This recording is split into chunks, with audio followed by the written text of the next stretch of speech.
નમસ્કાર દર્શક મિત્રો, મહીસાગર સમય ન્યૂઝમાં આપ સૌનું હાર્દિક સ્વાગત છે। દાહોદ જિલ્લાના ફતેપુરા તાલુકાના સલરાત તથા મવડી ફળિયા ડુંગર ગામે લોકસભા ચૂંટણી 2024ને અનુલક્ષીને ભારતીય જનતા પાર્ટીનો જનસંપર્ક કાર્યક્રમ યોજાયો। દાહોદ લોકસભા મતવિસ્તારમાં સમાવેશ ફતેપુરા વિધાનસભાની સલરાત જિલ્લા પંચાયત સીટનો જનસંપર્ક કાર્યક્રમ મવડી ફળિયા ડુંગર ગામ ખાતે યોજાયો।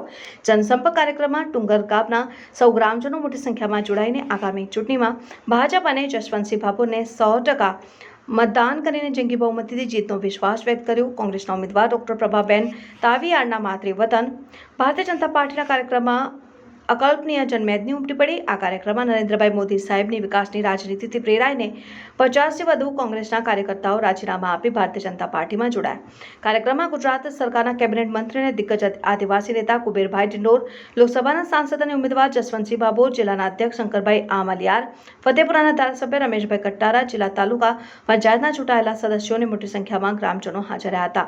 રિપોર્ટર નીતિન ભાભોર, મહીસાગર સમય ન્યૂઝ।